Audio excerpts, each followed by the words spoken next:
acho que a nossa área mesmo é esse estudo da relação da segurança pública do Estado com a criminalidade. Referência. Assim, a gente conheceu muita gente, né, Rodrigão? A gente estuda muito, né? Faz um trabalho muito aprofundado das coisas e tem colhido os frutos, né? O bicho tá pegando no Brasil, né? Tá, cara, tá. Eu tava falando pra vocês aqui que até me arrepia que várias mães têm me procurado no direct. Isso por uma parte é legal, porque você passa credibilidade e as pessoas confiam em você. Por outro lado é muito triste porque elas têm medo dos filhos morrerem por fazer uma foto, né? Agora eles vão viajar no carnaval, a molecada, né, a rapaziada. E aí as famílias estão com bastante medo, sabe? Porque tá matando mesmo. Então, cara, assim, tem uns Zé Ruelas aí. A gente tá falando do negócio dos sinais lá nas fotos, né? Tem uns Zé Ruelas aí que aparecem, isso é sensacionalismo, não sei o que, não sei o que, não sei o que. Aí eu desafiei um cara no comentário, eu falei, então assim, eu dou R$1.000 pra você ir lá no Complexo do Alemão e fazer um sinal de 3 lá. Aonde eu disser. O cara pagou o comentário. Cara, não é sensacionalismo. Já morreu mais de 30 pessoas por causa disso, só que tá morrendo pobre. A hora que começar a morrer gente da classe média ou rico nessas viagens, aí a mídia começa a falar de verdade sobre isso, né? Mas até então... Mas já tem 30 pessoas que foram mortas por conta desses sinais. O levantamento que nós fizemos é mais ou menos 30 pessoas. Mas assim, ainda está em investigação, não teve ainda o transitado julgado, porque isso é uma coisa muito nova, né? Sim, um moleque sempre existiu, mas é que agora está num ambiente muito pesado. Tá escalando mais, Tá escalando, isso, perfeito. Antigamente você era um número na parede que não podia colocar... Era um número de uma, sei lá, uma empresa, acho que uma tatuagem. A galera colocava, em vez de colocar o 3, colocava um mais 2, pra não colocar o 3, senão dava ruim. Agora a parada escalou a nível de sinais, assim. Isso, nacionalmente. Eu vi um menino, acho que 16 anos, ele viajou pra Bahia ou pro Ceará, que pegaram uma foto na rede social dele, eu tava até sentado num balanço, um negocinho. É Jericoacoara. Ele era aqui de Bertioga, de São Paulo, ele foi pra Jericoacoara, no Ceará, e aí ele tirou essa fotografia. Mas é assim, ó, a sistemática é assim. Os caras não olham no Instagram do cara. O cara chega numa região em que é controlado por organização criminosa, os caras, a primeira coisa que fazem, se desconfiar que o cara é um informante, eles pegam o celular.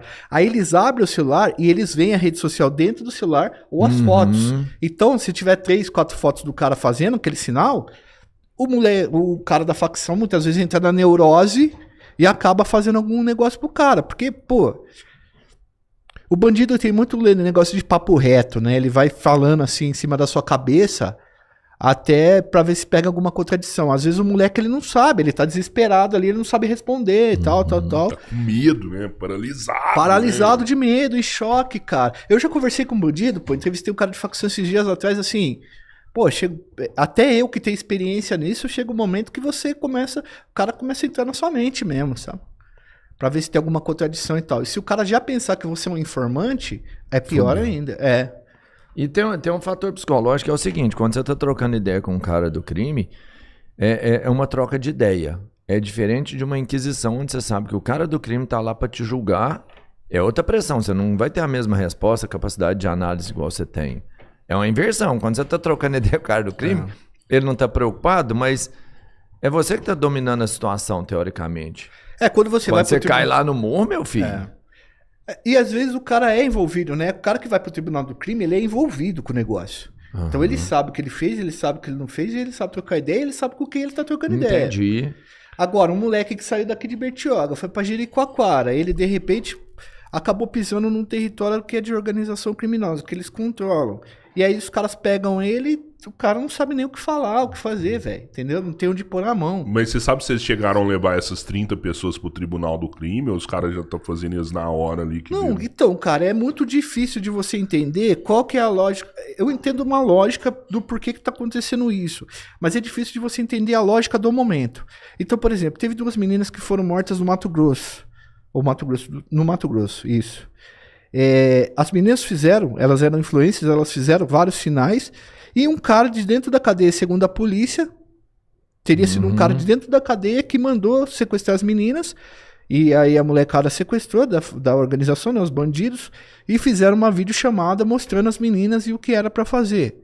O cara deu a louca lá achando que as meninas eram informantes de alguém, e aí tiraram a vida das meninas. Segundo as investigações, a gente ainda não sabe não tá em trânsito de julgado, né? A gente tem que Sim, sempre colocar isso. Só que como tá acontecendo muitas essas questões, a galera da segurança pública já tá ligado que essas coisas estão acontecendo, entendeu? Cara, mas é um problema, porque pra quem tá no meio, ele sabe o que é o 3, o que é 5, o que é o hang loose, trem. Pra galera que não vive o crime, não tem nem noção do que tá fazendo. Todas as fotos que eu tiro aqui no podcast, eu tiro fazendo um número, que é o número 3, que é por causa dos 3 irmãos. Eu tiro todas fazendo assim, ó. Essa é ruim ou não? Se levantar o dedo é de uma organização, se fechar o dedo é de outra. Então, não tem jeito, você entendeu? Todo sinal que você faz aqui hoje, praticamente, do que eu vi, são vários sinais, você tá se comprometendo com algum lado. E às vezes você tá cagando pra esse povo, e só que você tá se ferrando. O cara vai te topar ali na esquina e você morreu. Cara, é complicado. Por exemplo, ó, vamos lá, vamos tentar dar um exemplo aqui pro pessoal, até o pessoal que segue vocês, e por utilidade pública. Sim. A gente tem duas organizações criminosas que praticamente têm muito poder aqui no Brasil, que é o CV do Rio de Janeiro e o primeiro comando daqui de São Paulo, certo? Todo mundo sabe que os caras eles são os mais poderosos desse eixo Rio-São Paulo. Tem mais dinheiro, tem mais estrutura, fazem mais logística de pó. Esses caras, lá na fundação deles, eles instituíram certos sinais. Simbologias que visam construir uma identidade de grupo.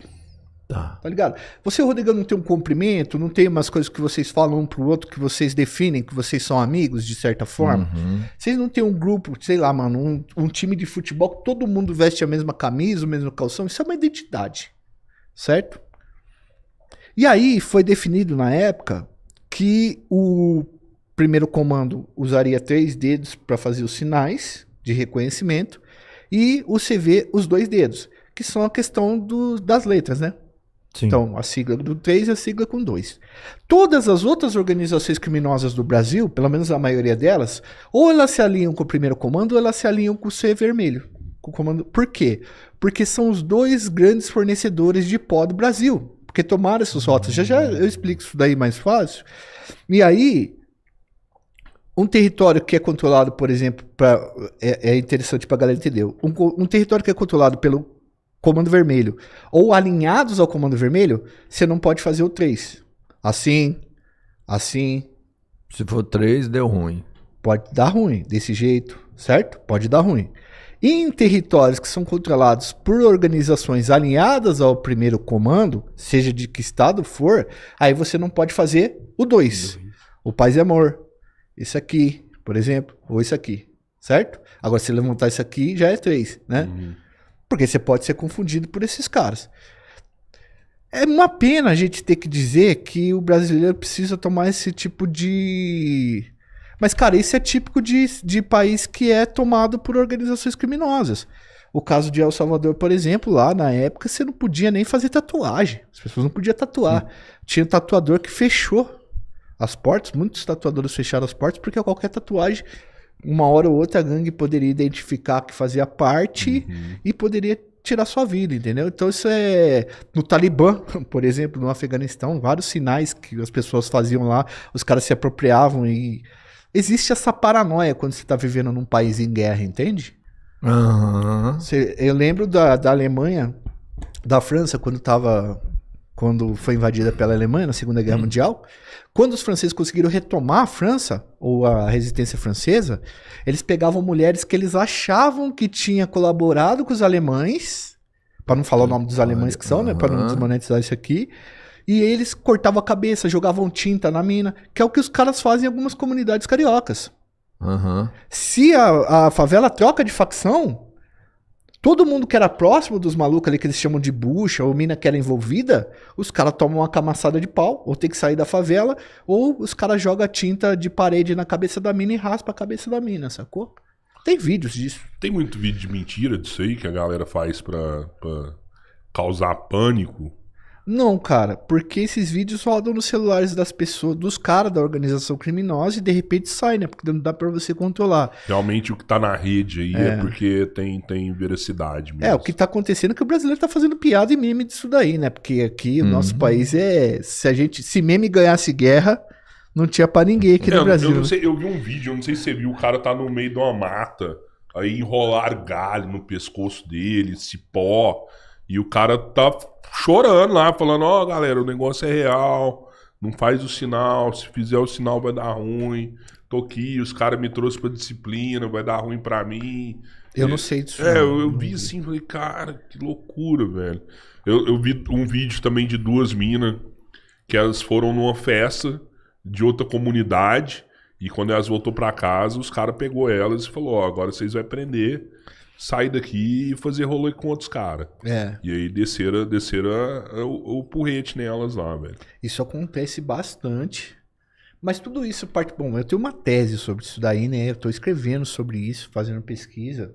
Mas a minha tese é que os chefões que seguravam esses caras mais novos na coleira... Porque assim, cara, a gente tá falando de gente pobre, sacou? Os caras de facção é gente pobre. É gente de comunidade, é gente que fez uma escolha por ser bandido, às vezes condicionado pela desigualdade social. Acho que tem esses 2 pontos. E esses caras, muitos deles são muito violentos. Mas os jovens da classe média também são violentos no Discord. Pra caralho. Pô, a minha amiga Carla Buquerque, que pesquisa esses caras, já viu moleque, filho de rico, de classe média alta, fazer coisas dentro do Discord que são muito piores do que as organizações criminosas fazem no asfalto. Não defendendo. Eu tô falando que todo mundo é violento nesse ponto. O que acontece, cara? Antigamente, os chefões que estavam soltos, se comunicavam nas redes estaduais penitenciárias, agora muitos deles foram para a penitenciária federal, eles seguravam esses caras na corrente, porque eles são de uma outra geração, que era uma geração que ainda tinha aquele lance de você ter um estatuto que você não pode descumprir, que você precisa ter regras para matar civil dentro de uma comunidade, que você precisa da população. Sim. Não quer dizer que os caras não eram violentos e os caras não faziam maldade. Covardia também, tá? O chefão também não é... O cara é ruim. Mas era uma violência focalizada e racionalizada pra não arrumar problema. Porque você arruma um problema. Você concorda comigo que você começar a matar um monte de gente, o que a polícia faz? Fecha o cerco e já era, filho. Você perde dinheiro. O governador vai lá e dá uma ordem e fala, opa, tá ruim pro estado aqui. Só que o que aconteceu, cara? Esses caras que são chefões, eles caíram pro atacado, que dá muito mais dinheiro. E o varejo ficou na mão dessa molecada. Tanto que os caras tá vendendo boca de fumo. Tem lá, já saiu classificado. Vendendo, abandonando. É possível você comprar uma boca hoje, né? Você põe a grana ali, a boca é sua. Um soldado da boca que fica ali, sei lá, 12 horas, faz um 12 por 36. 12 por 12, não tem 12 por 36 na boca. Ele ganha 3 conto no final do mês, irmão. 6 contos, você levantou isso aí? 3 contos. É precarização, CLT. Consolidação das leis do tráfico, o cara ganha isso daí. Por quê? Porque o varejo, ele tá com galera do início de carreira, enquanto os grandes chefões, eles passaram aí pro atacado. Tem essa história, eu trouxe as fotos aí pra gente contar, eu acho que é interessante a gente contar certinho metodologicamente, e quem, sei lá, faz react ou os cortes de vocês aí, serve para utilidade pública. Porque eu tô indo nos podcasts como um trabalho de utilidade pública também, sabe, Robertinho e Rodrigão? Para demonstrar que isso não é sensacionalismo.